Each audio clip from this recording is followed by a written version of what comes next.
Je suis né en 1989, l'année du bicentenaire de la Révolution. Une année 89 où l'on a cru que la démocratie libérale et le progrès universel triompheraient par eux-mêmes. Ma génération a vu l'inverse se produire. Parce que notre génération, partout dans le monde, voit son monde chamboulé plus fortement encore que tout autre avant elle. Elle est en proie au doute. Doute sur l'avenir de sa planète, doute sur son identité, doute ici en France sur qui nous sommes comme peuple et comme nation, doute sur notre modèle social, sur nos services publics, sur notre démocratie. Notre responsabilité, celle de chacune et chacun d'entre nous, c'est de puiser en nous la force d'identifier tous les ressorts pour les surpasser. Si nous sommes là, ici, réunis, si nous nous engageons par-delà nos divergences et nos désaccords, c'est que nous avons un point commun partagé par des dizaines de millions de nos concitoyens. Nous voyons davantage de raisons d'espérer que de douter. C'est parce que nous sommes prêts à affronter pour avancer. Affronter pour avancer. Mesdames et messieurs les députés,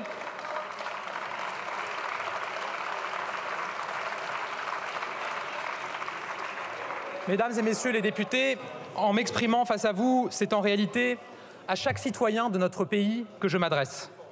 Et à travers vous, c'est à chacun de nos concitoyens que je veux le dire, nous ne sommes pas n'importe quel pays.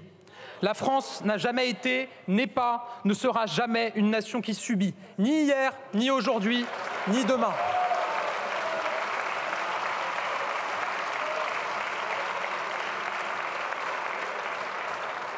Dans les pires moments de doute, de désarroi, de désunion, elle a montré sa solidité, son supplément d'âme, qui fait d'elle une nation à nulle autre pareille. En cette année 2024, nous commémorerons les 80 ans du débarquement, moment de libération d'une France, de soutien à des Français qui, pour la plupart, n'avaient jamais cessé de croire en elle.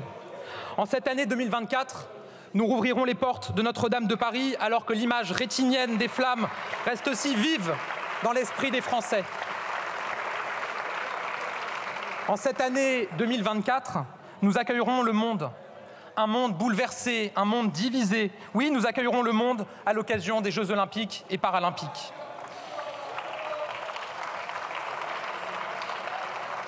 La France rime avec puissance. La France, c'est un repère, c'est un idéal, c'est un patrimoine témoin d'une histoire millénaire. C'est un héritage moral, celui de la patrie où sont nés les droits de l'homme, celui d'un modèle social protecteur, envié dans le monde entier. La France, c'est le pays de la création que nous soutenons et qui nous fait rayonner. C'est la patrie de la recherche à laquelle nous donnons des moyens sans précédent. C'est la nation de l'innovation qui construit le monde de demain, de 2030. La France, ce sont nos jeunes qui osent et qui se lancent. La France, ce sont nos familles et toutes ces mères célibataires qui se battent, qui ne lâchent rien, jamais. Ce sont nos soignants, nos professeurs, nos forces de l'ordre, tous nos agents publics, nos militaires qui s'engagent pour quelque chose qui les dépasse. Ce sont nos artisans qui font rayonner nos savoir-faire, nos agriculteurs, nos pêcheurs qui travaillent matin, midi et soir pour nous nourrir.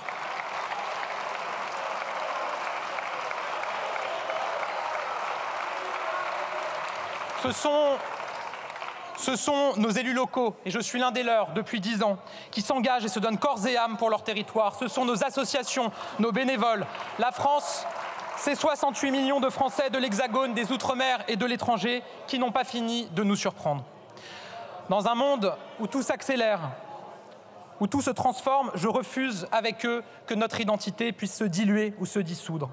La France a son rang à tenir, sa voix à faire entendre, sa singularité à imposer. Nous avons une fierté française à maintenir, une fierté européenne à consolider. Affronter pour avancer. Les difficultés économiques, les bouleversements climatiques, démographiques, géopolitiques ne nous figeront jamais, ne nous conduiront jamais à nous perdre. Il ne signifie pas la fin de tout, mais le passage d'un monde à l'autre. Un passage difficile, un passage douloureux, inquiétant à bien des égards, mais un passage que nous réussirons, j'en suis intimement convaincu. À ceux qui veulent y voir notre disparition, j'y vois notre renaissance, parce que nous avons une identité et des valeurs. À ceux qui veulent y voir un triangle des Bermudes, j'y vois notre Cap Horn, parce que nous savons où nous voulons aller et que nous y arriverons.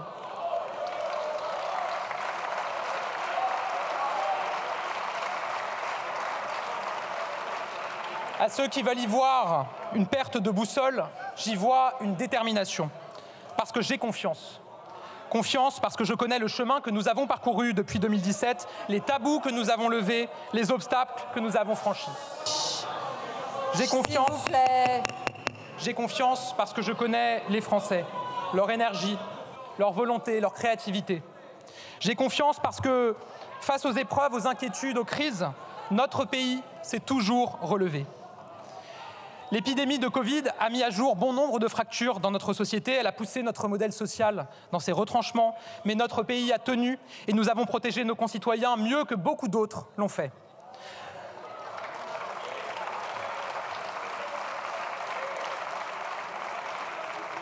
Le dérèglement climatique nous frappe plus dur, plus fort, plus souvent. L'exceptionnel devient la norme. Les catastrophes se multiplient. Mais notre pays agit avec force et jamais dans son histoire, les émissions de gaz à effet de serre n'ont baissé aussi rapidement que l'an dernier.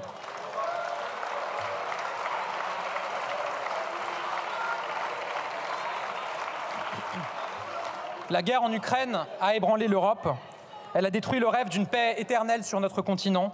Elle nous a rappelé durement que la démocratie était fragile et la liberté un idéal toujours à défendre. Mais notre pays, notre Europe, ont montré le visage de la détermination face à l'agresseur et sa solidarité pour le peuple ukrainien. L'attaque terroriste monstrueuse en Israël et la guerre au Proche-Orient ont ravivé des plaies, des maux, jusque dans notre société. Mais notre pays a su se dresser, répondre par le refus de la haine et par l'unité.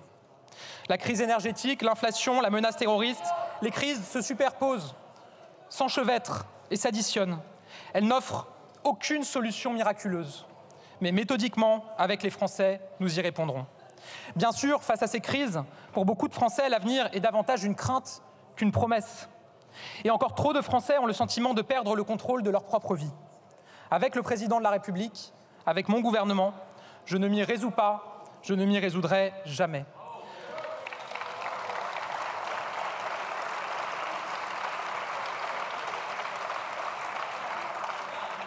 Pour tous ces Français, nous allons continuer à affronter pour avancer.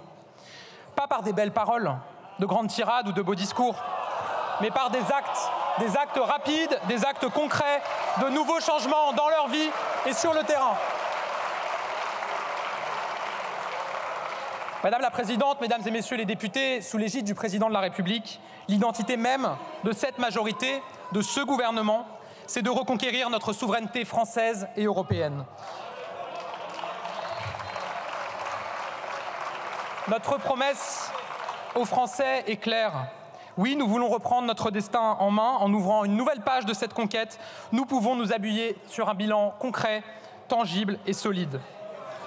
En 2017, ma génération n'avait connu que la désindustrialisation qui semblait inéluctable, le chômage de masse qui s'ancrait, l'Europe qui se désunissait, la transition écologique qui rimait avec nécessité plus qu'avec réalité.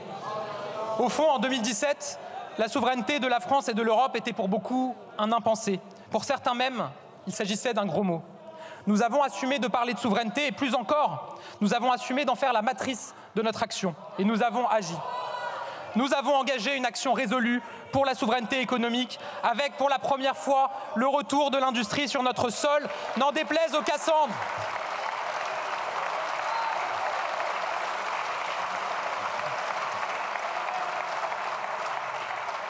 N'en déplaise aux Cassandres, il y a désormais plus d'usines qui ouvrent que d'usines qui ferment en France, plus d'emplois industriels qui sont créés que d'emplois industriels qui sont détruits en France.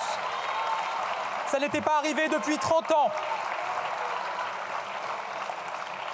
Notre taux de chômage est descendu à un niveau jamais atteint depuis 25 ans. Et pour la 5e année consécutive, notre pays est le plus attractif d'Europe pour les investissements étrangers.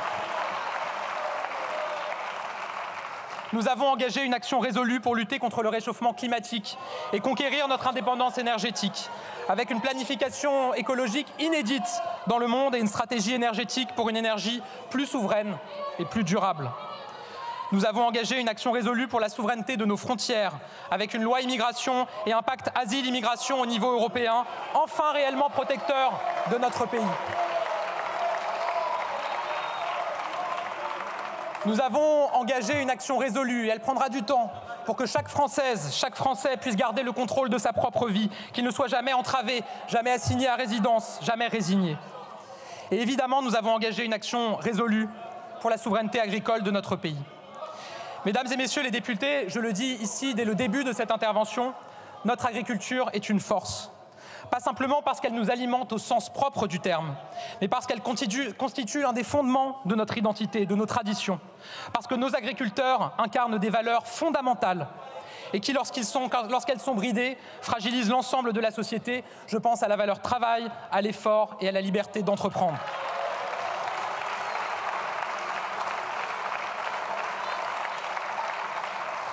Notre agriculture est une force et notre fierté aussi. Alors je le dis ici solennellement, il y a et il doit y avoir une exception agricole française. Je suis lucide face à l'empilement des normes, face aux décisions qui tombent d'en haut et qui parfois tombent d'on ne sait où. L'agriculture doute, elle aussi, et elle attend des réponses et des solutions. Nous serons au rendez-vous sans aucune ambiguïté. Madame la Présidente, Mesdames et Messieurs les députés... Allez, un peu de silence, s'il vous plaît. Devant vous, je prends la parole, conscient de l'ampleur de la tâche à accomplir. Je veux m'adresser à tous les Français, à ceux qui doutent et à ceux qui espèrent, à ceux qui écoutent et à ceux qui n'y croient plus. Je veux m'adresser à tous ces Français, souvent de la classe moyenne, toujours au rendez-vous de leurs responsabilités, qui ne se plaignent pas alors qu'ils ont souvent le sentiment de subir. À ces Français qui ont le sentiment d'avoir tous les devoirs quand d'autres ont tous les droits. À ces Français qui ont parfois le sentiment que leur propre pays s'éloigne, qu'ils n'y ont plus vraiment leur place alors qu'ils en sont le cœur battant. À ces Français de l'entre-deux, trop riches pour bénéficier des aides, mais pas assez pour ne pas compter, qui ont le sentiment que les décisions se prennent sans eux et qu'elles bénéficient toujours aux mêmes.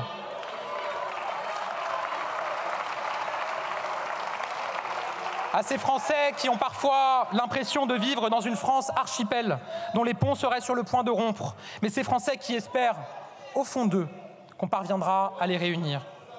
À ces Français qui ne demandent pas la lune, mais simplement à pouvoir vivre de leur travail, éduquer leurs enfants, se soigner et vivre en sécurité. Je les entends, je les comprends, et comme la majorité y œuvre depuis 2017, je veux contribuer à leur répondre. Je le veux avec d'autant plus de détermination que je sais le risque pour eux de les laisser céder à des sirènes qui ne conduiraient qu'au chaos, à la division et à l'effondrement. Car je suis lucide que pendant que nous agissons, certains guettent, entretiennent les colères et espèrent en récolter les fruits. Mesdames et messieurs les députés, le défi est immense et j'ai bien conscience que nous ne pourrons pas le relever seuls avec mes ministres que je remercie pour leur engagement sans faille. J'ai bien conscience aussi du message très clair exprimé par les Français en 2022. Nous avons une majorité que je salue, à qui je veux dire ma confiance et ma fidélité. Mais cette majorité est relative. Et les Français attendent que nous cessions les querelles de principe pour échanger et pour agir ensemble. Depuis 2022, depuis 18 mois, sur bien des textes, nous y sommes parvenus. Et aujourd'hui, je le dis à la majorité comme aux oppositions, nous avons la France en partage. Nous avons, je le crois, un devoir commun de transcender les clivages, les désaccords et les divisions pour œuvrer au service des Français.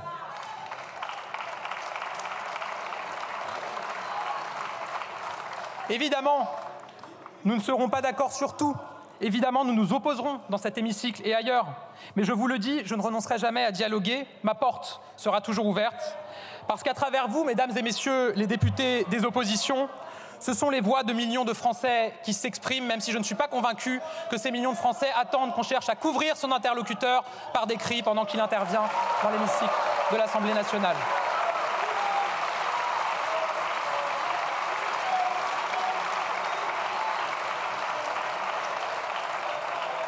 C'est aussi cela la méthode que je veux pour mon gouvernement. Respecter les Français, respecter les oppositions, respecter notre Parlement, je m'y engage, j'en serai le garant. Ma méthode a toujours été la même. Chaque Français porte une vérité sur notre pays, nous devons l'écouter et y répondre. Forces politiques, organisations syndicales, élus locaux français, depuis ma nomination, j'ai entamé des échanges, toujours avec franchise et lucidité. Alors avec vous, je veux chercher à faire résonner les mots de nos concitoyens, répondre à leurs inquiétudes et porter leurs espoirs. Alors mesdames et messieurs les députés, Ma priorité est claire. Favoriser le travail pour que ceux qui en sont éloignés s'en rapprochent, en soutenant ceux qui n'ont que le fruit de leur travail pour vivre et qui sont toujours au rendez-vous de leurs responsabilités.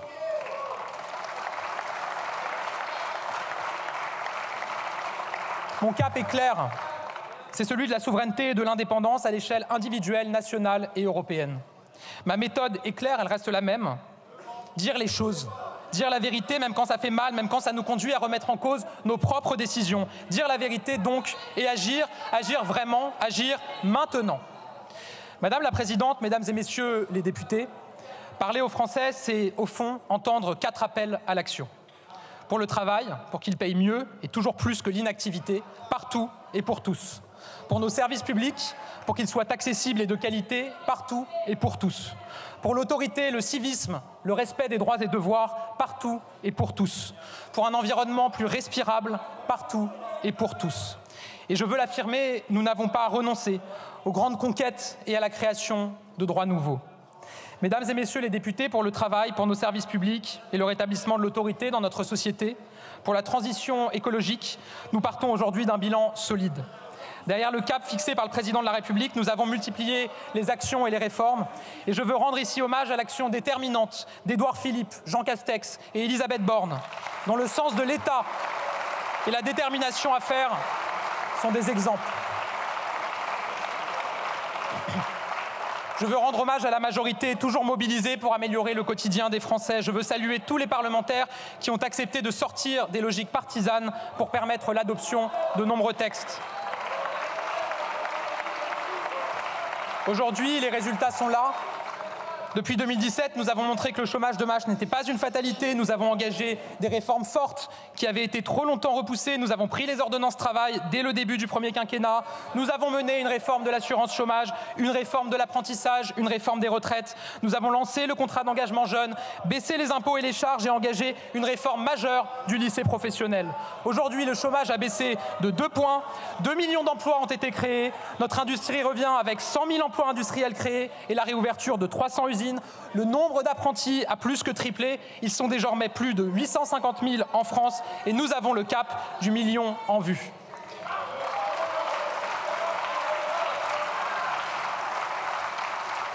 Depuis 2017, nous avons agi massivement pour nos services publics, pour notre santé avec les 19 milliards d'euros du Ségur de la santé, avec une revalorisation historique des soignants, l'augmentation du nombre de places en études de médecine, d'infirmiers, d'aides-soignants. Pour notre école, nous avons engagé des transformations majeures et agi pour l'égalité des chances. Je pense au dédoublement des classes ou encore à l'augmentation du salaire des enseignants, la plus forte depuis 30 ans. Pour notre sécurité, nous avons investi comme jamais par le passé. 10 000 postes de policiers et gendarmes ont été créés lors du premier quinquennat. 8 500 de plus le seront lors de celui-ci. Et nous avons lancé la création de 238 brigades de gendarmerie nouvelles. La sécurité, ça doit être pour tous, y compris dans la ruralité et dans les petites villes.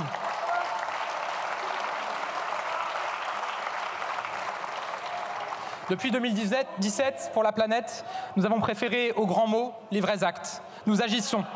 Et nous agissons plus qu'aucune majorité avant nous. Avant 2017, les émissions de gaz à effet de serre baissaient d'1% en moyenne en France. Dans le premier quinquennat, elles ont baissé de 2% en moyenne en France. L'an dernier, sur les 9 premiers mois de l'année seulement, elles ont baissé de près de 5%. C'est le crédit de notre action sur la transition écologique. Et conformément à l'engagement du président de la République, nous avons désormais une stratégie complète, secteur par secteur, territoire par territoire, la planification écologique. Nous nous donnons les moyens de réussir et nous investissons cette année 40 milliards d'euros pour la transition écologique. Madame la Présidente, Mesdames et Messieurs les députés, nous avons beaucoup fait, mais il reste encore du chemin. Alors avec mon gouvernement, je suis prêt, je suis déterminé. Nous devons répondre aux inquiétudes de la classe moyenne et faire en sorte que ceux qui vont travailler puissent vivre dignement de leur travail et gagnent toujours plus que ceux qui ne travaillent pas. Nous devons répondre aux défis des emplois non pourvus, car il est incompréhensible que le chômage reste autour de 7% alors qu'il y a tant d'entreprises et de filières qui cherchent à recruter partout sur le territoire national.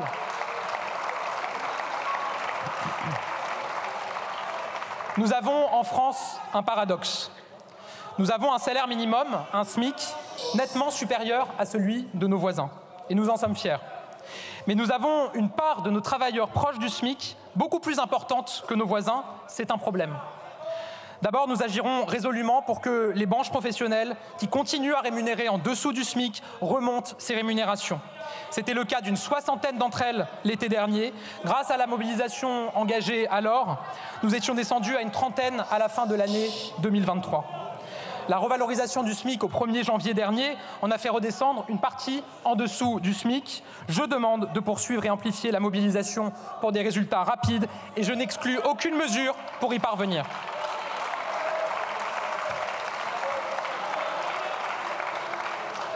Ensuite, nous devons faire évoluer un système qui nous a conduits, je le disais il y a un instant, depuis des décennies, à concentrer nos aides, nos exonérations au niveau du SMIC.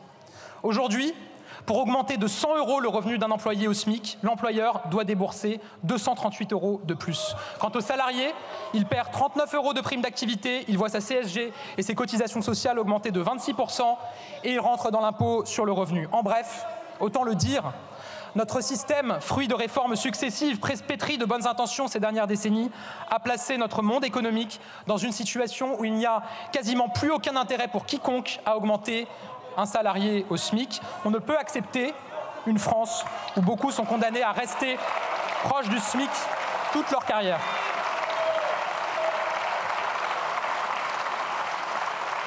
La progression salariale doit toujours permettre de récompenser l'effort et le mérite. Alors oui, j'assume de le dire, il faut désmicardiser la France.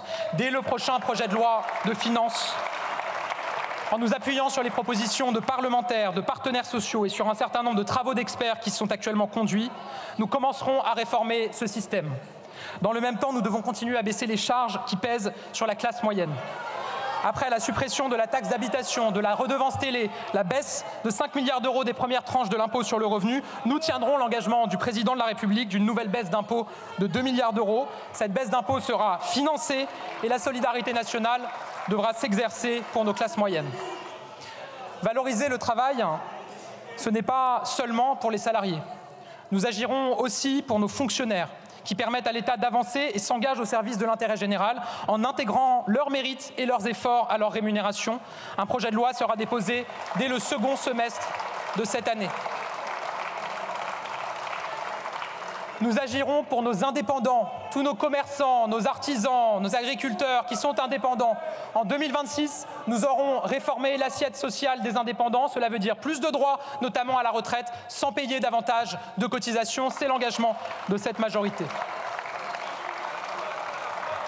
Deuxième objectif, pour réussir, je veux déverrouiller l'accès au travail, déverrouiller notre société. Je veux permettre à tous ceux qui le peuvent de travailler avec en tête les droits et les devoirs de chacun. Le droit d'être mieux accompagné grâce à la réforme de France Travail, mais aussi le devoir de chercher un emploi. Dans 18 départements, nous avons lancé une expérimentation qui conditionne le RSA à 15 heures d'activité pour l'insertion.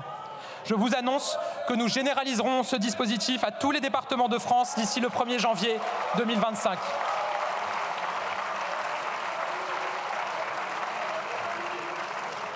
De plus, nous devons aller plus loin dans la réforme de l'assurance chômage. Une négociation a été lancée en faveur de l'emploi des seniors, de la prévention de l'usure professionnelle, des parcours et des reconversions, et nous souhaitons qu'elle aboutisse à un résultat ambitieux. Mais la situation économique évolue parce que nous gardons notre objectif de plein emploi et que nous devons inciter toujours plus à la reprise du travail. Je serai extrêmement attentif à l'évolution de la trajectoire financière de l'assurance chômage. Si cette dernière dévie, je n'hésiterai pas, comme la loi le permet, à demander aux partenaires sociaux de remettre l'ouvrage sur le métier sur la base d'une nouvelle lettre de cadrage aux ambitions très claires, inciter toujours plus à la reprise d'emploi sans aucun tabou.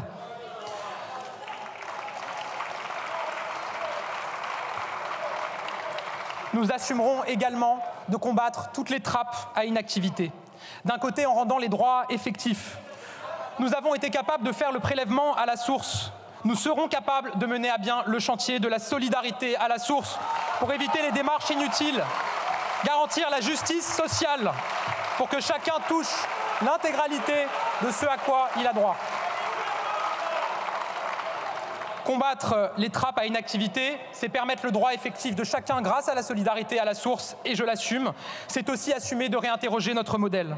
Je pense notamment à l'allocation de solidarité spécifique, qui prolonge l'indemnisation du chômage et qui permet, sans travailler, de valider des trimestres de retraite. Nous avons une conviction et une cohérence forte. Nous considérons que la retraite doit être le fruit du travail, et donc nous proposerons la bascule de l'allocation de solidarité spécifique au RSA et la suppression de cette allocation. Chercher un modèle social plus efficace et moins coûteux, ce n'est pas un gros mot, c'est un impératif. Déverrouiller le travail, c'est aussi l'adapter aux nouvelles aspirations de nos concitoyens. C'est un fait, le rapport au travail a changé.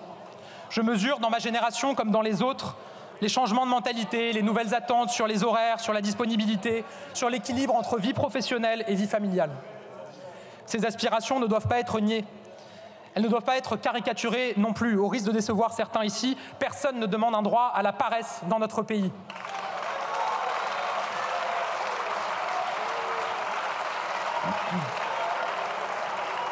Non, ces aspirations, elles doivent être regardées pour ce qu'elles sont. Notre rapport au travail, c'est notre rapport au temps, à l'équilibre personnel. On ne peut pas appliquer les mêmes calques génération après génération. Les attentes changent, les technologies évoluent et font apparaître de nouvelles fractures. Je pense notamment à celles entre ceux qui peuvent télétravailler et ceux qui ne peuvent pas télétravailler. Alors les conditions de travail doivent aussi évoluer et l'État doit donner l'exemple. Comme ministre des Comptes publics, j'avais décidé d'expérimenter dans mon administration, non pas la semaine de 4 jours, mais la semaine en 4 jours, sans réduction du temps de travail. À certains endroits, il y a eu peu de candidats, je l'avoue. À d'autres, ils sont nombreux à avoir choisi de pouvoir arriver plus tôt le matin, partir plus tard le soir pour travailler un jour de moins. Comme Premier ministre, je demande à l'ensemble de mes ministres d'expérimenter cette solution dans leurs administrations centrales et déconcentrées.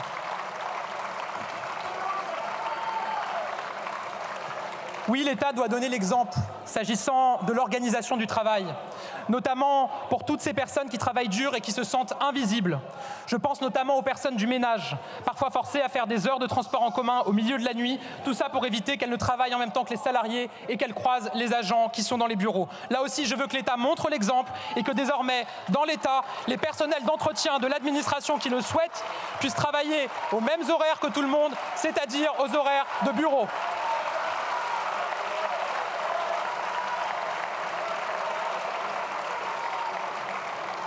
Oui, nous devons mieux prendre en compte notre rapport au temps.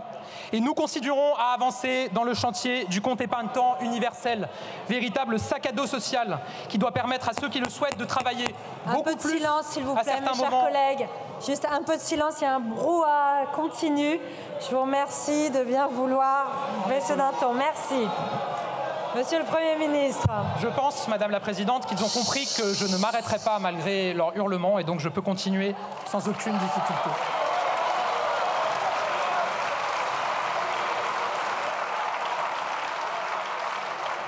Mieux prendre en compte notre rapport au temps et nous continuerons à avancer dans le chantier du compte épargne-temps universel. Je l'ai dit il y a un instant, véritable sac à dos social qui doit permettre à ceux qui le souhaitent de travailler beaucoup plus à certains moments de leur vie où ils le peuvent, notamment quand ils sont jeunes et n'ont pas encore de responsabilité familiale, pour pouvoir ensuite, à d'autres moments de leur vie, travailler moins, pour développer un projet, pour s'occuper de sa famille ou d'un proche qui en a besoin.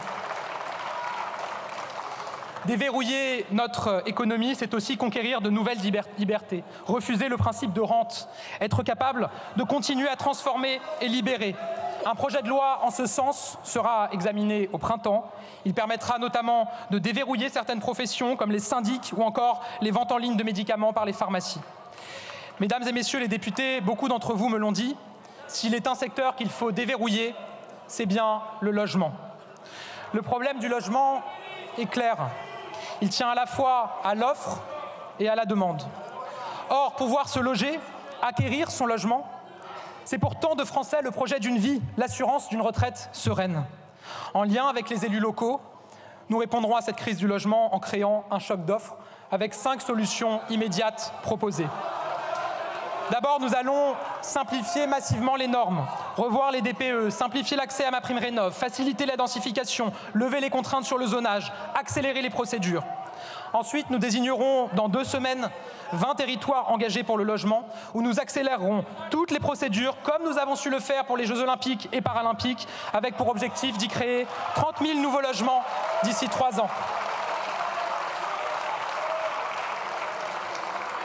Nous n'hésiterons pas à procéder à des réquisitions pour des bâtiments vides, notamment des bâtiments de bureaux. Nous l'avons déjà fait et nous continuerons à le faire. Nous continuerons à soutenir le monde du logement social.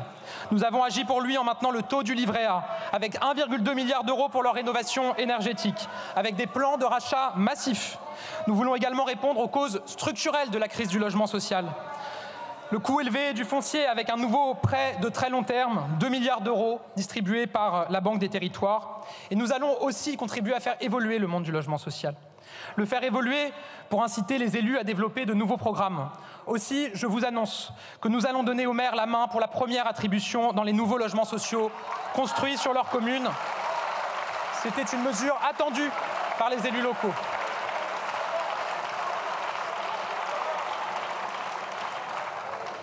Nous allons aussi engager un chantier, une réflexion pour faire évoluer le logement social pour qu'il réponde davantage aux classes moyennes.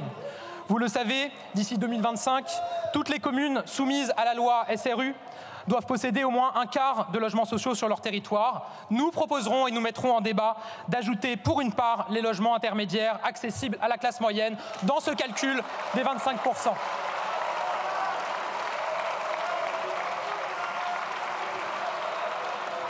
Mesdames et messieurs les députés, désmicardiser pour promouvoir le travail, déverrouiller pour libérer la croissance, je veux aussi débureaucratiser la France. Je veux alléger le fardeau des règles et des normes qui pèsent sur ceux qui créent nos TPE et nos PME, sur tous ces Français qui travaillent sans compter et qui créent de l'activité et de l'emploi. Il a été évalué que chaque année, ce sont 60 milliards d'euros que nous perdons à cause des démarches et des complexités de notre quotidien. Aussi, nous engagerons après l'été une nouvelle étape de la réforme du droit du travail avec un objectif clair, libérer nos TPE et nos PME, simplifier considérablement leur quotidien et leur permettre de négocier certaines règles directement, entreprise par entreprise. Mais cet élan de simplification ne doit pas se limiter au travail. Partout dans notre pays, les Français me racontent combien les normes les oppressent, les brident, les empêchent de faire et d'avancer. Je pense à nos agriculteurs, évidemment, je pense à tous les petits patrons, je pense à nos élus locaux qui croulent sous les règles et les procédures administratives. À date, le nombre de mots pour dire des normes sur Légifrance s'élève à 44,1 millions de mots. C'est pratiquement 2 fois plus qu'il y a 20 ans. À tous les échelons, il faut débureaucratiser la France.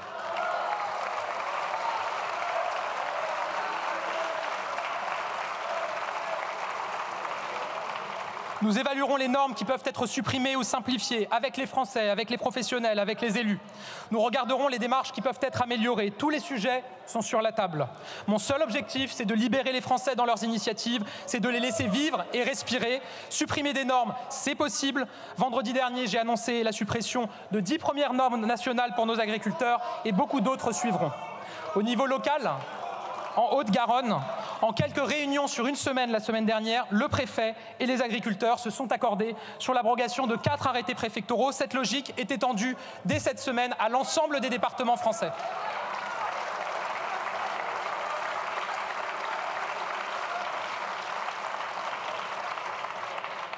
Simplifier les démarches, c'est possible. Et je vous annonce que dès cette année, chacun pourra enfin porter plainte en ligne partout sur le territoire. Simplifier pour éviter la gabegie, c'est possible. Et je vous annonce une nouvelle règle générale simple. Tous les organes, tous les organismes, tous les comités ou autres qui ne se sont pas réunis ces 12 derniers mois seront supprimés par règle générale.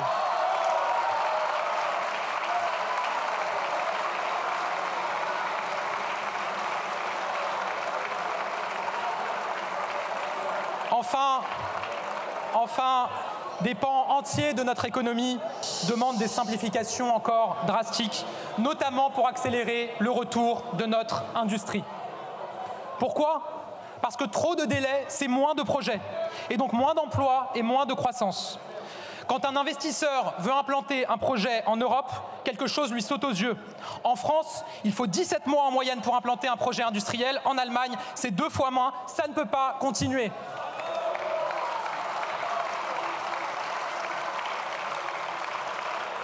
Avec le projet de loi Industrie verte, nous avons marqué une première étape. Je vous annonce que nous déposerons un deuxième projet de loi Industrie verte. Il proposera notamment de demander à la CNDP de concentrer ses travaux uniquement sur les projets d'envergure nationale. Ce sera 6 mois de gagné dans les procédures pour les autres projets.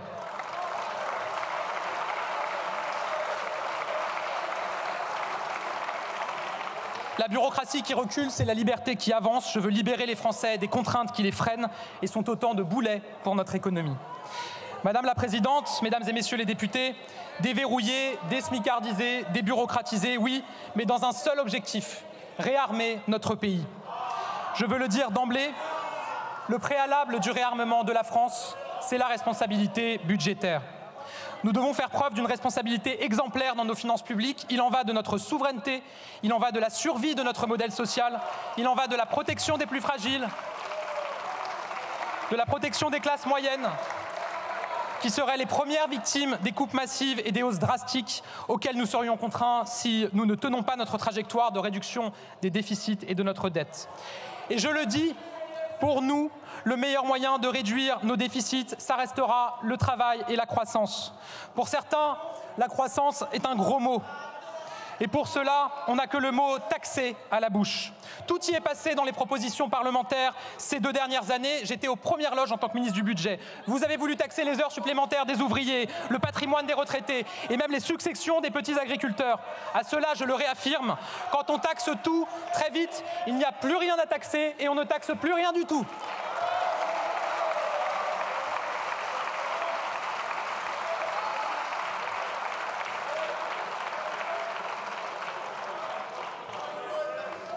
Je vous confirme que nous poursuivrons le même cap, repasser sous les 3% de déficit public d'ici 2027, grâce à plus de croissance, plus d'activité, à la maîtrise de nos dépenses, pas grâce à trop d'impôts, grâce à des économies de structure aussi. Nous mettrons toutes nos forces dans la bataille. Nous allons poursuivre et renforcer les revues de dépenses, auxquelles tous les ministères et tous les secteurs de l'action publique seront associés. Les premières propositions d'économie pour le prochain PLF issues de ce travail seront annoncées dès le mois de mars et je souhaite qu'elles donnent lieu très vite à des échanges avec la représentation nationale. Madame la Présidente, Mesdames et Messieurs les députés, ce réarmement que nous construisons avec le Président de la République, il a un objectif prioritaire, assurer notre souveraineté. Alors oui, nous continuerons à renforcer notre souveraineté nationale et européenne, où nos frontières doivent être respectées. La lutte contre l'immigration illégale doit continuer à s'intensifier. Il faut assumer d'accueillir moins pour accueillir mieux. Nous continuerons à déployer la Border Force, lancée dans les Alpes-Maritimes, qui a déjà permis plusieurs dizaines de milliers d'interpellations à la frontière italienne. Je tiendrai l'engagement de ma prédécesseur de réformer l'aide médicale d'État. Nous le ferons avant l'été par voie réglementaire, avec une base qui est connue, le rapport Évin-Stefanini. Défendre notre souveraineté nationale, c'est aussi donner les moyens nécessaires à nos armées pour protéger nos territoires et nos valeurs. Nos militaires se battent au péril de leur vie pour défendre notre pays et notre République.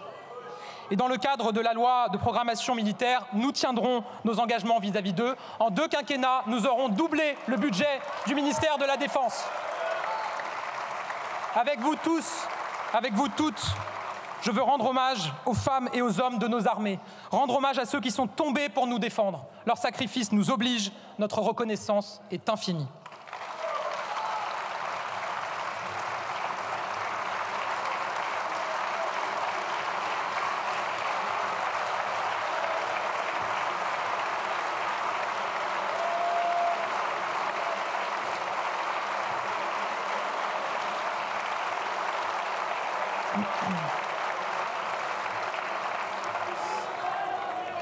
Notre souveraineté, c'est aussi notre capacité à répondre aux besoins de nos concitoyens. Et donc, sur ces fondements, nous allons réarmer nos services publics. Ils ont toujours été une fierté, ils doivent le rester et pour certains d'entre eux, le redevenir. Nous allons continuer à réarmer notre système de santé. Et avec vous, je veux rendre hommage à tous les soignants de France, chacun à leur poste, chacun dans leur spécialité. Ils sont les visages de l'engagement, de l'accompagnement. de l'attention et de l'humanité.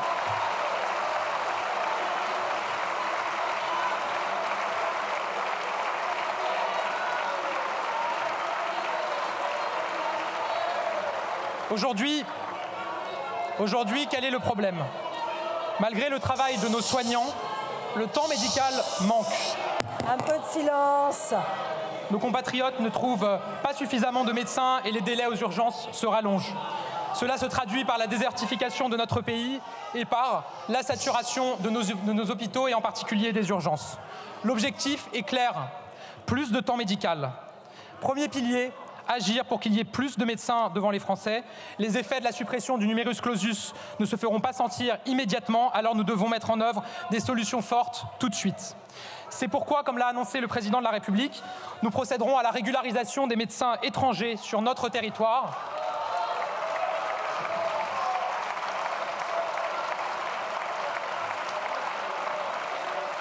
C'est pourquoi aussi, je vous l'annonce, je nommerai un émissaire chargé d'aller chercher à l'étranger des médecins qui voudraient venir exercer en France.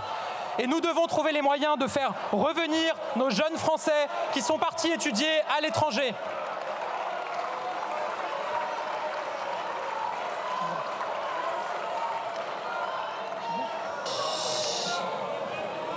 Nous devons aussi, et c'est ce qu'a proposé le député Neuder, mieux reconnaître l'expertise et la volonté de soignants qui ont fait beaucoup d'études et qui ont une vraie expérience.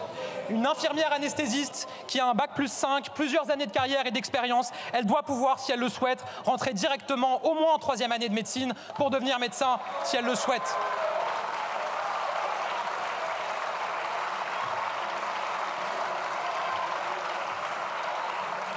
Deuxième pilier, agir pour qu'il n'y ait aucun territoire oublié. Nous avons depuis 2017 déployé le service d'accès aux soins, le SAS. Il permet un progrès notable dans l'accès aux soins non programmés. Je l'ai vu encore récemment à Dijon. Dès cet été, chaque département devra être doté d'un service d'accès aux soins avec des professionnels organisés pour assurer la permanence des soins.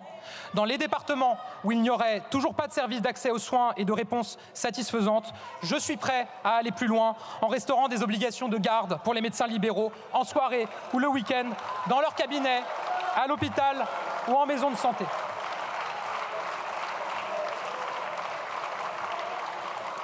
Troisième pilier, libérer les médecins pour qu'ils se concentrent sur le soin. Nous poursuivrons les chantiers que nous avons engagés, notamment pour l'attractivité de tous les métiers du soin. Nous allons accélérer le passage de 6 000 à 10 000 assistants médicaux qui permettront aux médecins de pouvoir se consacrer davantage aux patients et moins aux formalités administratives. Concrètement, cela représente 2,5 millions de consultations supplémentaires libérées tous les ans pour les patients. Ensuite, nous allons poursuivre notre action en faveur de l'hôpital. Les moyens du Ségur de la santé ne sont pas encore arrivés partout. Ces lourdeurs, ces lenteurs sont insupportables. Cela changera rapidement. Enfin, il y a encore aujourd'hui trop de rendez-vous médicaux qui ne sont pas honorés. Pour les médecins, il est insupportable d'avoir chaque jour des patients qui ont un rendez-vous et qui ne se présentent pas. Pour les Français, il est insupportable de savoir que des millions d'heures sont perdues alors qu'ils attendent parfois des mois pour un rendez-vous. Je souhaite un principe simple qui se traduise par des mesures claires dès cette année. Quand on a rendez-vous chez le médecin et qu'on ne vient pas sans prévenir, on paye.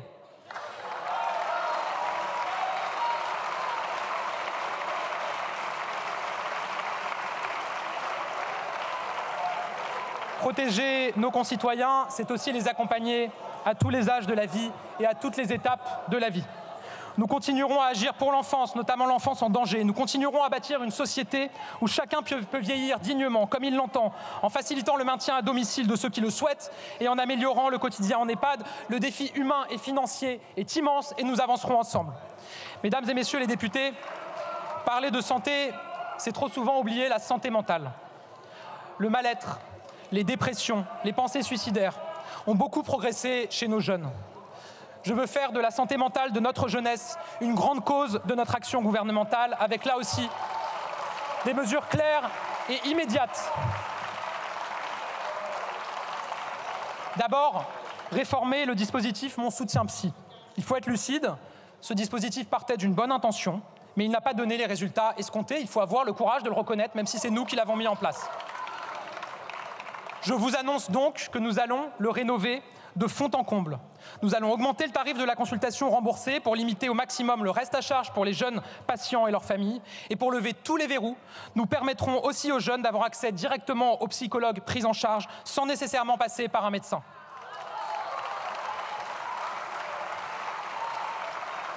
De plus, nous allons mailler notre territoire de maisons départementales des adolescents. Il y en a 50 aujourd'hui. Je souhaite qu'il y en ait une par département dans notre pays. Pour la santé, et notamment la santé psychologique, les infirmières scolaires sont des relais essentiels auprès des élèves. Elles accomplissent un travail remarquable. Elles accompagnent les jeunes avec disponibilité, écoute et soins. Nous devons recruter davantage d'infirmières scolaires et mieux reconnaître leur engagement. Aussi, je vous annonce, et c'est grâce à un amendement porté par cette majorité, un budget supplémentaire dans le dernier PLF, que j'ai décidé de verser aux infirmières scolaires en mai prochain une prime exceptionnelle de 800 € et de revaloriser leur salaire de 200 € net par mois à compter de cette date.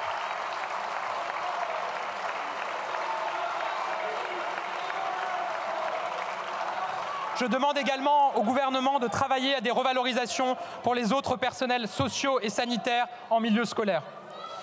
Madame la Présidente, Mesdames et Messieurs les députés, renforcer nos pouvoirs publics, c'est aussi agir pour notre école. Je veux ici rendre hommage à nos professeurs. Ils s'investissent tous les jours au service de notre école, de nos élèves et donc de notre pays.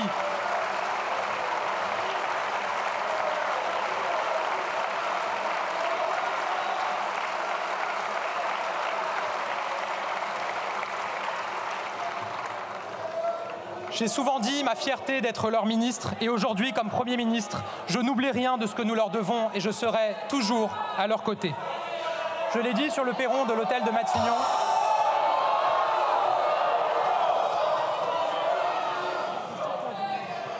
Je l'ai dit sur le perron de l'hôtel de Matignon dès mes premières minutes comme Premier ministre, l'école est la mère des batailles.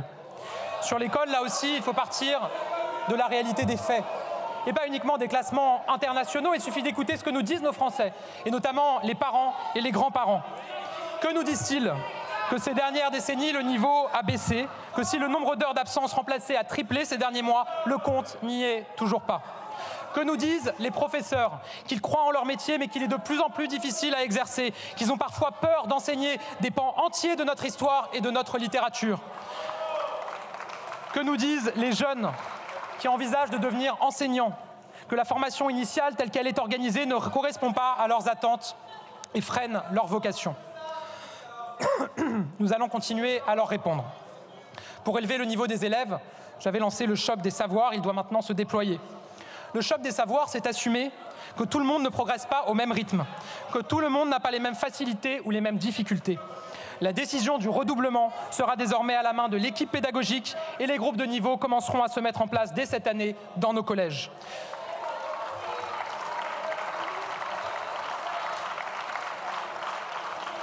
Parce qu'une école du passage automatique, où l'on glisse de classe en classe sans vérifier si on a le niveau pour passer dans la classe supérieure, c'est une école où tout le monde stagne, où le niveau baisse. Nous assumons de porter une école des savoirs, de l'exigence, de l'excellence, où chacun apprend à son rythme. Améliorer les savoirs, c'est évidemment aussi agir sur la question des remplacements. Nous évaluerons le pacte enseignant et si de nouvelles mesures s'imposent, nous les prendrons. Veiller au niveau des élèves, c'est réagir face aux nouveaux défis qui les menacent. Les écrans sont une catastrophe éducative et sanitaire en puissance. Nous avons d'ores et déjà interdit le portable au collège et comme l'a annoncé le président de la République, nous travaillerons à mieux réguler l'usage des écrans dans et en dehors de l'école pour nos enfants.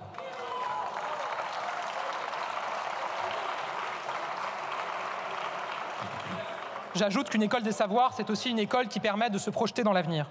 Désormais, tous les élèves de seconde devront faire un stage de 2 semaines. Nous continuerons à rapprocher l'école de l'entreprise, des métiers, des administrations, des associations. Une école qui fonctionne, c'est une école où nos professeurs sont mieux formés. Nous réformerons la formation initiale des enseignants pour construire les écoles normales du XXIe siècle. Cette réforme sera présentée d'ici au mois de mars. Une école qui marche, c'est aussi une école où les élèves sont heureux. Trop longtemps, le bien-être des élèves est resté un impensé. Le résultat, nous le connaissons. Ce sont notamment les drames du harcèlement. Notre stratégie contre le harcèlement qui a permis de briser des tabous majeurs et très concrètes. Désormais, c'est l'élève harceleur qui doit quitter l'école, plus l'élève victime qui subissait la double peine. Je suis fier que nous ayons décidé de ce changement. Le bien-être à l'école, c'est aussi donner toute leur place aux élèves en situation de handicap. Bâtir une société inclusive est au cœur des priorités de mon gouvernement. Cela vaut dans tous les domaines, j'y suis très attentif. Nous accompagnerons nos concitoyens en situation de handicap en toutes circonstances. Nous leur simplifierons la vie. Nous prendrons intégralement en charge le remboursement des fauteuils roulants de ceux qui en ont besoin, comme nous y sommes engagés. Nous agirons partout, et particulièrement à l'école. Depuis des années, l'État et les collectivités se renvoient la balle sur la prise en charge des AESH sur la pause du midi. Résultat, dans beaucoup d'endroits, personne ne le finance et la conséquence, c'est une double défaite. Des élèves qui ne sont pas suffisamment bien accompagnés au moment du repas et des AESH qui ne peuvent pas faire un temps complet pour améliorer leur rémunération. Il faut sortir de cette situation où chacun se renvoie la balle. Je prends une décision claire. L'État prendra ses responsabilités et financera désormais l'accompagnement des enfants en situation de handicap sur le temps du déjeuner, en lieu et place des collectivités locales. C'est un enjeu de solidarité, de dignité et de reconnaissance. Réarmer l'école, c'est réaffirmer nos valeurs. Car je crois que la transmission du savoir est impossible sans respect de l'autorité, sans respect de nos valeurs républicaines, au premier rang desquelles la laïcité.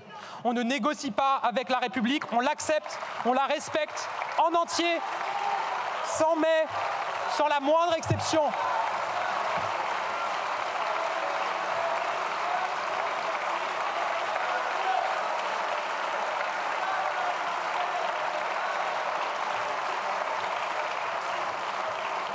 C'est pourquoi nous déploierons l'expérimentation de l'uniforme à l'école, symbole d'égalité républicaine. Et comme l'a annoncé le président de la République, si cette expérimentation est concluante, nous généraliserons l'uniforme en France à la rentrée 2026.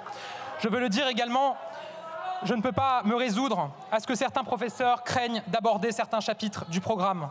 À la moindre entorse à notre pacte républicain, il doit y avoir des décisions fortes et des sanctions fermes.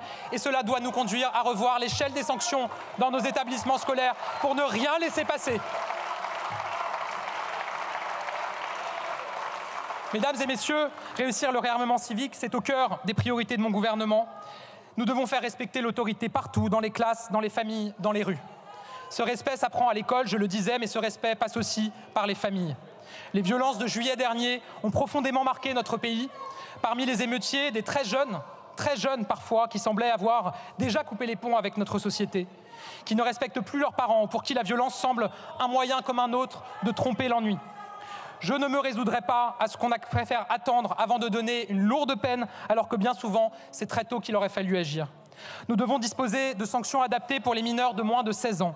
Pour eux, on ne peut pas aujourd'hui prononcer de peine de travaux d'intérêt général. Je vous annonce que nous créerons des travaux d'intérêt éducatif qui seront leur équivalent et seront donnés plus facilement que des peines d'intérêt général.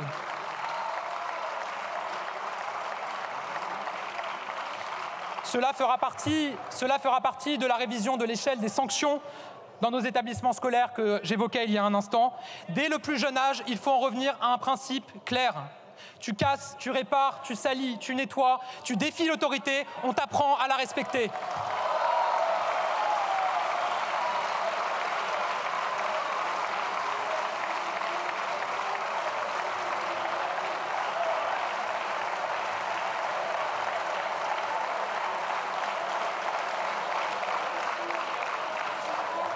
Nous responsabiliserons aussi davantage les parents.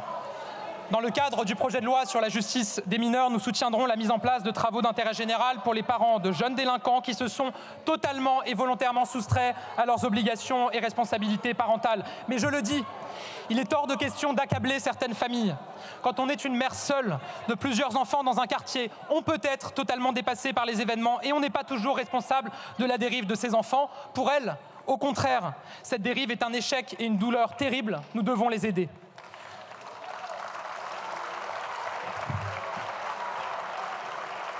Et je ne me résous pas à ce que nous ayons une situation où nous ayons des familles dépassées par les événements avec des enfants qui ne respectent pas nos règles et qui sont violents d'un côté et 50 000 places d'internat disponibles de l'autre. Nous y répondrons.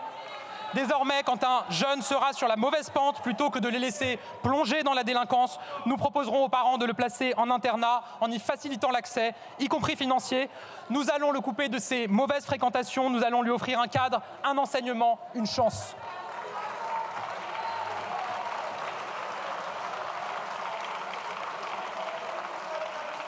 Le réarmement civique, c'est bien entendu le respect de la loi. Nos concitoyens attendent de nous que nous agissions encore et toujours contre les violences, contre les trafics, contre les cambriolages, contre l'insécurité du quotidien et la délinquance. Ils demandent de l'ordre dans nos rues. Tout n'est pas une question de moyens, il faut les mettre au service d'une stratégie plus offensive encore. Comme l'a dit le président de la République, nous allons doubler la présence policière dans les rues d'ici à 2030. Nous allons mener des actions coordonnées de tous les services de l'État, forces de l'ordre, éducation, services sociaux dans certains quartiers. C'est le sens des forces d'action républicaines. Nous les déploierons dès la fin du mois de février dans 3 premiers territoires, à Maubeuge, à Valence et à Besançon. Contre l'insécurité, nous nous sommes fixés 2 priorités. La lutte contre les stupéfiants et la lutte contre la délinquance du quotidien, en particulier les cambriolages. Nous allons encore monter d'un cran dans notre combat contre la drogue, en mettant en œuvre un nouveau plan de lutte contre les stupéfiants. Notre stratégie de harcèlement et de pilonnage contre les dealers porte ses fruits. Nous avons réussi à faire disparaître 1/4 des points de deal. Alors nous allons poursuivre avec 10 opérations place nette par semaine. Nous devons aussi taper les dealers au porte-monnaie et leur couper les vivres. C'est pourquoi nous allons désormais geler les avoirs des trafiquants de drogue qui sont identifiés.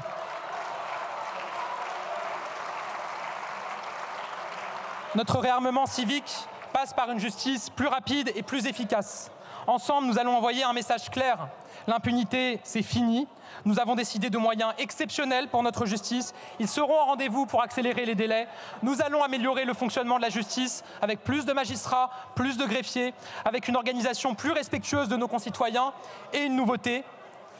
Désormais, les Français ne seront plus convoqués sur des créneaux pouvant courir sur une demi-journée entière, mais sur un créneau horaire bien défini. C'est aussi par ce type de mesures et de preuves de respect que l'on renoue le lien entre la justice et les justiciables. Enfin, notre réarmement civique, c'est renforcer l'unité républicaine de notre jeunesse, c'est permettre à tous les jeunes de France de faire nation, c'est le rôle même du service national universel. Je lance les travaux en vue de sa généralisation à la rentrée 2026.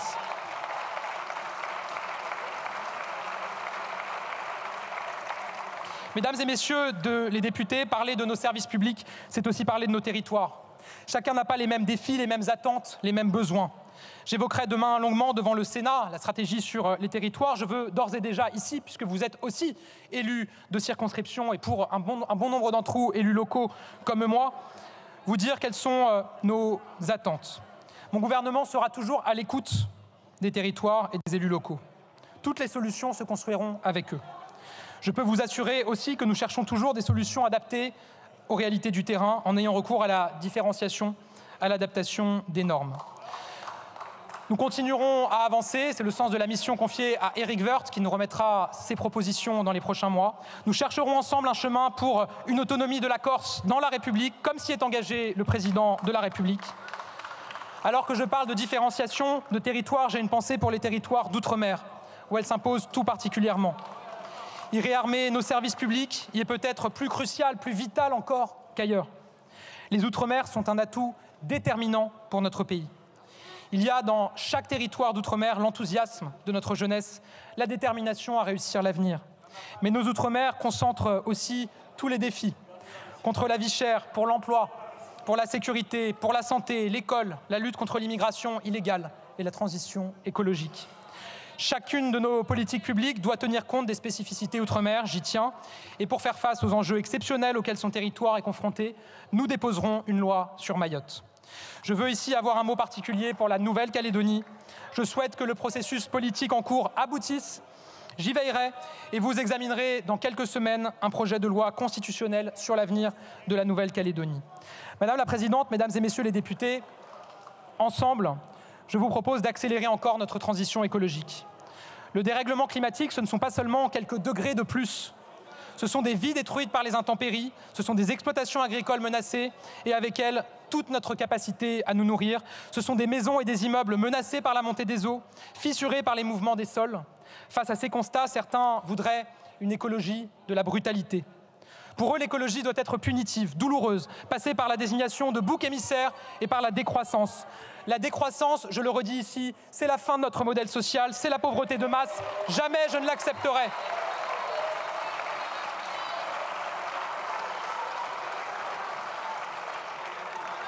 Je crois au contraire qu'on ne fera pas l'écologie contre le peuple.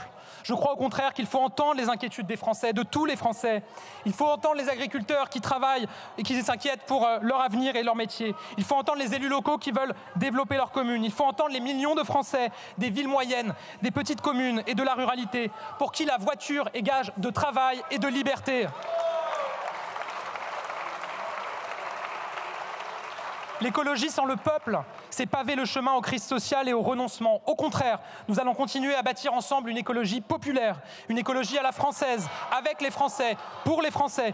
C'est le sens de la planification écologique qui protégera la biodiversité et permettra une baisse radicale de nos émissions de gaz à effet de serre, une baisse de 55% d'ici 2030. Une écologie populaire, c'est une écologie où chacun agit à la hauteur de ses moyens. C'est pourquoi l'État sera exemplaire. C'est pourquoi nous continuerons d'aider les entreprises à participer activement à l'effort. Je suis fier que les 50 sites industriels les plus émetteurs, 50 sites qui représentaient à eux-mêmes 10% de nos émissions de gaz à effet de serre en France, se soient tous engagés à réduire leurs émissions de près de moitié d'ici 2030. Et je vous annonce que nous lancerons une initiative similaire contre la pollution plastique pour les 50 sites qui mettent le plus d'emballages plastiques sur le marché. Une écologie populaire, c'est une écologie des solutions. Le président de la République s'était engagé à lancer une offre de véhicules électriques pour moins de 100 € par mois. Cet engagement est tenu et le succès est déjà au rendez-vous. Le président de la République s'est engagé à développer les RER métropolitains, à investir massivement dans le ferroviaire. Cet engagement, lui aussi, nous le tiendrons. Une écologie populaire, c'est une écologie de la croissance et de l'emploi. Le retour de l'industrie, les investissements en faveur de la décarbonation grâce à France 2030, les métiers de la rénovation thermique ou le secteur de l'économie circulaire. Oui, la transition écologique regorge d'opportunités, de secteurs en croissance, de filières nouvelles. Oui, nous ferons rimer climat avec croissance.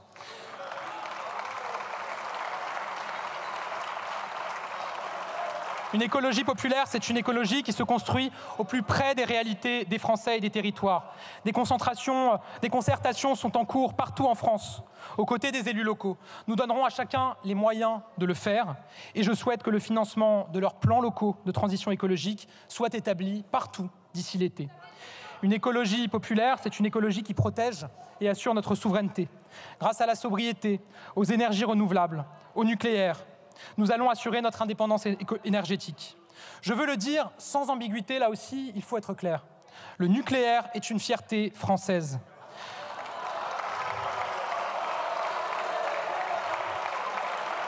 Le nucléaire, c'est un atout majeur pour notre pays.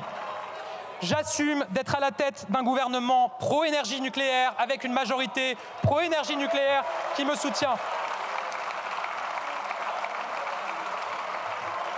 Nous allons continuer à la montée en puissance de notre parc nucléaire, investir massivement dans les programmes. Cette année, l'EPR de Flamanville sera opérationnel.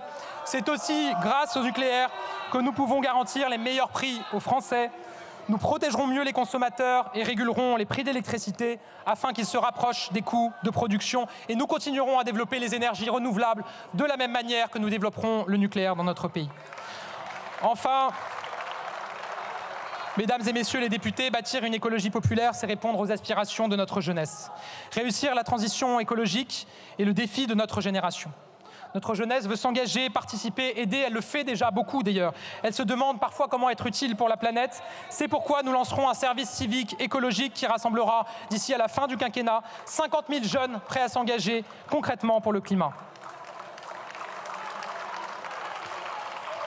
J'ajoute que si nous devons réduire nos émissions et protéger notre biodiversité, nous devons aussi nous adapter au dérèglement climatique. Nous adapter, c'est nous préparer. C'est veiller à ce que chacun, même les plus fragiles, soit prêt face aux ravages du dérèglement climatique. Nous présenterons dès ce trimestre un nouveau plan d'adaptation au changement climatique. Il présentera des solutions adaptées à chaque territoire, notamment dans les Outre-mer. Enfin, je vous annonce que nous ferons évoluer le régime de catastrophe naturelle pour le moderniser et éviter que certains assureurs n'abandonnent les territoires les plus à risque. Enfin, je l'ai déjà évoqué et j'y reviens, nous devons mener notre réarmement agricole. Produire et protéger pour notre souveraineté, voilà mon approche. Depuis 2017, nous avons engagé ce combat de la souveraineté et du revenu. C'est le sens des plans de filière, des différentes lois Egalim, du Varenne de l'eau. Nous avons débloqué 250 millions d'euros pour trouver des alternatives aux phytosanitaires. C'est un effort inédit. Sur l'Union européenne, nous avons toujours été moteurs sur la réciprocité et les clauses miroirs et nous les ferons respecter. Produire, oui, ça vous dérange, Produire, c'est d'abord donner du temps à nos agriculteurs pour passer plus de temps dans leurs champs, moins de temps devant leurs écrans. Produire, c'est être souverain. Je souhaite que cet objectif de souveraineté alimentaire soit désormais clairement inscrit dans la loi. Protéger aussi, protéger face aux crises climatiques et sanitaires. Le gouvernement l'a toujours fait lors du gel, des sécheresses, de la grippe aviaire. Nous avons adopté un budget de l'assurance récolte sans précédent avec un budget historique. Nous continuerons à le faire. Protéger face à la concurrence déloyale, c'est le combat pour la réciprocité et pour les mesures miroirs que je vais continuer à mener avec détermination. Ce combat, il doit se mener en Europe, comme nous l'avons fait sur les médicaments vétérinaires. Mais nous devons aller plus loin, changer de logique. J'assume de dire que tout ne sera pas réglé en quelques semaines. J'assume de dire que les chantiers sont complexes et que pour certains, il faudra y travailler encore. J'assume aussi d'apporter des réponses rapides partout là où c'est possible. Très concrètement, sur Egalim, dès la semaine dernière, 100 inspecteurs de la DGCCRF supplémentaires ont commencé leur contrôle sur le terrain, qui seront 2 fois plus nombreux qu'auparavant. C'est une vague de contrôle sans précédent. Sur la trésorerie des exploitants, nous avançons dès à présent. Dès février, 50% des remboursements TICPE seront versés aux exploitants, soit 733 € par exemple pour une exploitation utilisant 7000 litres de GNR. Dès la semaine prochaine, 5 février précisément, un guichet pour la prise en charge des frais vétérinaires concernant la MHE sera ouvert. Il permettra de verser les premières indemnisations dès la fin du mois de février. Le taux de prise en charge des frais vétérinaires a été réévalué à 90%. D'ici le 15 mars, toutes les aides PAC seront versées sur les comptes bancaires des exploitants. Et nous travaillerons avec les régions.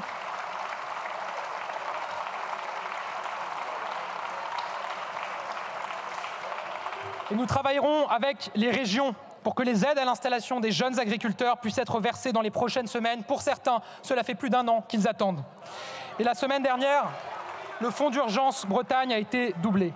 Sur la simplification, j'ai parlé du travail tout à l'heure, des 10 premières normes, du travail au niveau local. Nous allons poursuivre.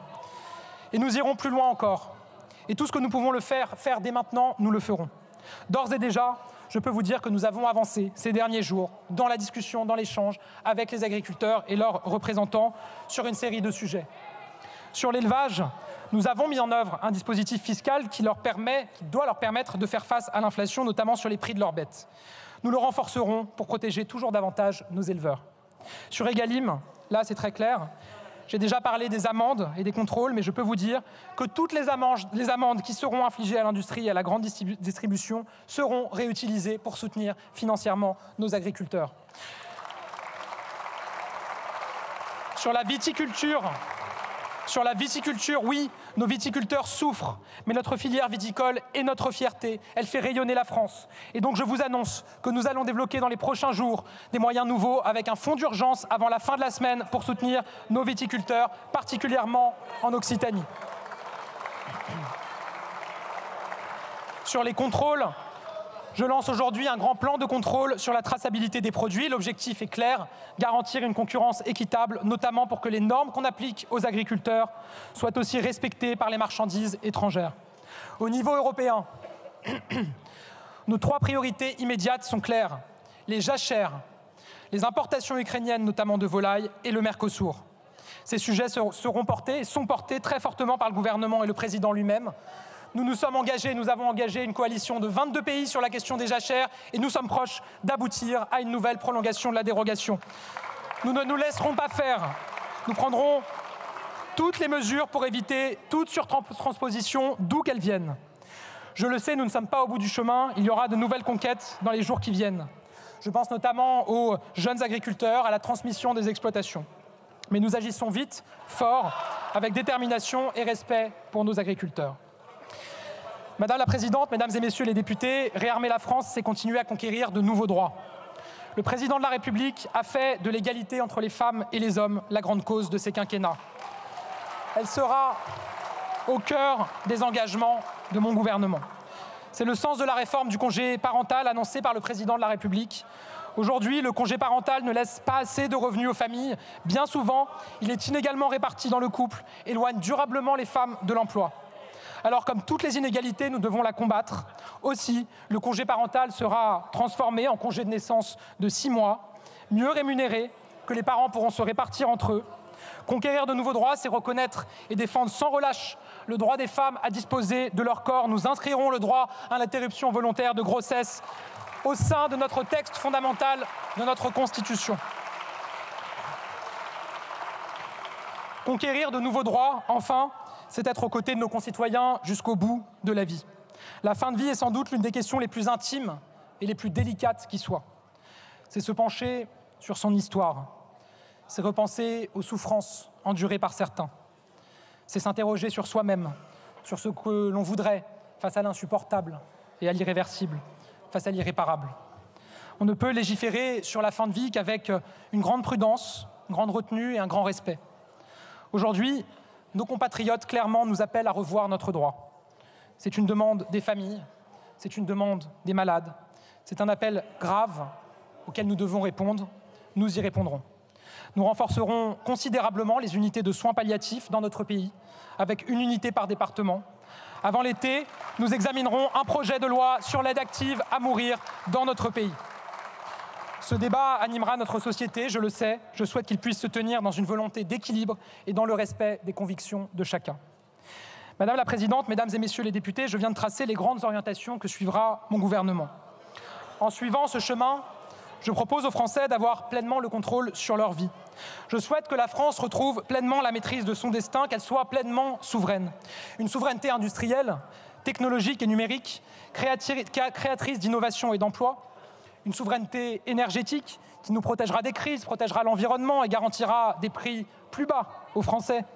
Une souveraineté agricole qui nous permettra de nourrir notre pays avec les meilleurs produits, d'assurer l'avenir de notre agriculture. Et dans les tout prochains jours, j'aurai des annonces supplémentaires à faire sur le sujet. Une souveraineté culturelle où notre création, notre patrimoine sont soutenus, où notre exception culturelle est protégée, où la culture est enfin accessible à tous. Mesdames et Messieurs les députés, je parle de souveraineté nationale, mais c'est aussi par l'Europe que nous parviendrons à la consolider.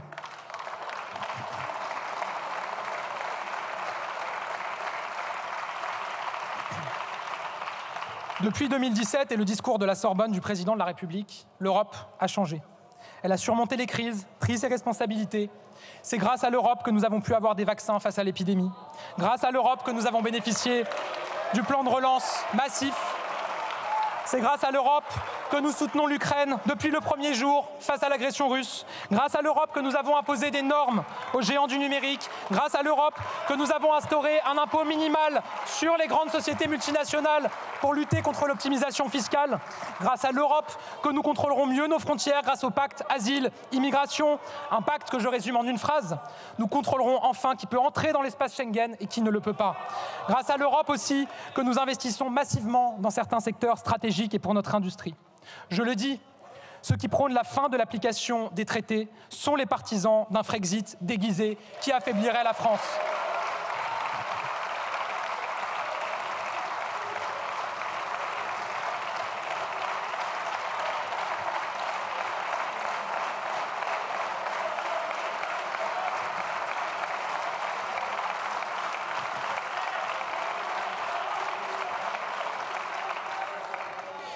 Moins d'Europe, c'est moins de puissance pour la France. Je ne prendrai qu'un exemple, et il fera mal à certains ici, le Brexit. Ses partisans promettaient des jours heureux à l'économie britannique et au peuple anglais. La semaine dernière, à cause du Brexit, les derniers hauts fourneaux de Grande-Bretagne ont fermé. On ne produit plus d'acier au Royaume-Uni. Nous, en France, au contraire, notamment grâce aux investissements de l'Europe, l'industrie revient.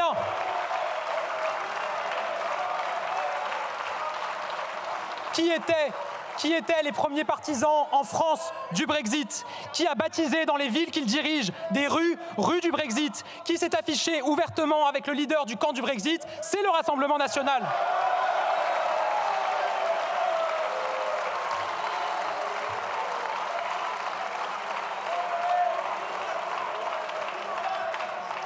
L'Europe, éternel bouc émissaire de ceux qui, faute de pouvoir diriger un pays, veulent détruire tout un continent.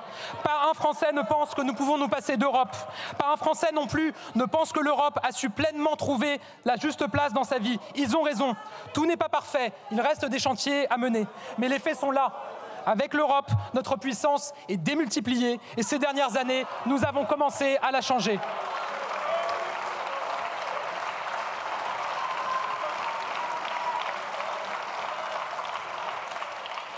Et je le dis solennellement, à l'heure où il est minuit moins une dans le siècle, face aux impérialismes, les masques devront tomber. On peut vouloir changer l'Europe pour l'intérêt du pays et nous le faisons. Mais on ne peut pas vouloir sortir de l'Europe, sauf à avoir d'autres intérêts, sauf à servir un autre pays, une autre puissance.